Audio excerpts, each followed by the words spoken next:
이번 당정 만찬 회동, 의료개혁 논의를 위한 여야 의정협의체에 물꼬를 트는 계기가 될지 주목되고 있는데요. 오늘 국회에선 본회의가 예정이 돼 있는데 야당이 김건희 여사 특검, 최상병 특검, 그리고 지역화폐법 처리를 벼르고 있어서 여야 충돌이 예상됩니다. 취재기자 연결해서 정치권 소식 알아보겠습니다. 강민경 기자. 네, 국회에 나와 있습니다. 네, 먼저 다음 주로 잡힌 만찬 얘기부터 좀 해보죠. 아무래도 의정 갈등 해법이 어떻게 나올지 이게 관심이겠죠? 네, 대통령실과 여당 지도부가 오는 24일 만찬 회동을 일단 잡았는데 특히 주목되는 부분은 쟁점 현안 중에서도 의정 갈등 장기화 속 여야 의정 협의체 구성 문제, 즉 의료계 설득 방안에 대통령실과 한동훈 대표 등 여당 지도부가 접점을 찾을 수 있을지가 관건입니다.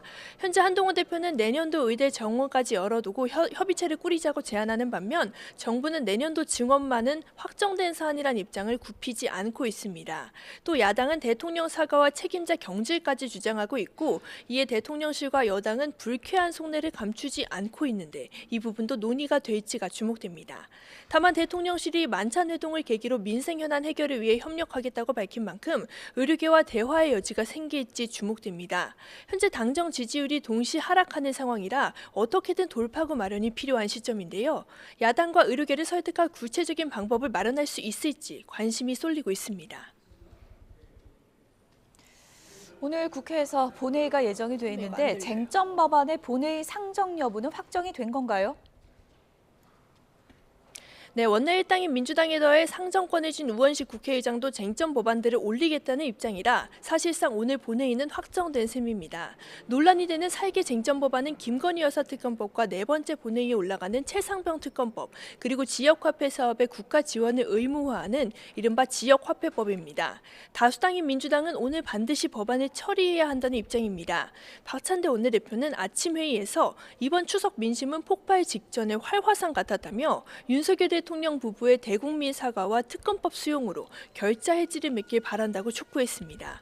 이어 윤 대통령이 또 특검을 거부한다면 정권의 몰락을 앞당길 거라고 경고했습니다. 민주당은 쟁점 법안에 대한 여당의 무제한 토론, 필리버스터도 염두에 두고 본회의장을 지킬 당번을 미리 짜두는 등 대비책을 마련하고 있습니다. 네, 국민의힘의 대응 방침도 궁금한데 이번에도 필리버스터 하는 건가요? 네, 법 처리를 막을 수단이 마땅치 않은 소수 여당 입장에서 고민하는 방법 가운데 하나긴 한데요. 아직 확정된 단계는 아닙니다. 우 의장과 야당의 법안 상정 의지가 강하자 20분 만에 여야 원내대표 회동을 끝낸 추경호 원내대표 역시 대응 수단을 고민해보겠다고만 말한 상태입니다. 국민의힘은 여야가 애초에 오는 26일 본회의를 열기로 합의한 만큼 쟁점 법안을 일주일이나 앞당기는 건 협치 정신에 어긋난다고 반발하고 있습니다. 추경호 원내대표는 아침 회의에서 민주당이 정쟁보다 민생을 위해 일해달라는 추석 민심을 정면으로 거스르고 있다며 특히 김 여사 특검법은 오직 대통령 부부 망신 주기 악법일 뿐이라고 쏘아붙였습니다. 필리버스터와 본회의 보이콧 여부 등을 놓고 고민 중인 여당 지도부는 오후에 열릴 긴급 의원총회에서 최종 입장을 정할 걸로 보입니다. 이 같은 배경에는 21일 국회 들어 쟁점 법안을 내리 필리버스터를 해온 데 대한 피로감, 즉 소모전에 불과하다는 일부 시각도 영향을 미친 걸로 보입니다. 지도부의 한 관계자는 통화에서 세계 쟁점 법안에 찬성할 수는 없지만 필리버스터까지 해가면서 3박 4일 동안 반대해서 무슨 성과를 낼 수 있을지 모르겠다고 내부 분위기를 전했습니다. 지금까지 국회에서 YTN 강민경입니다.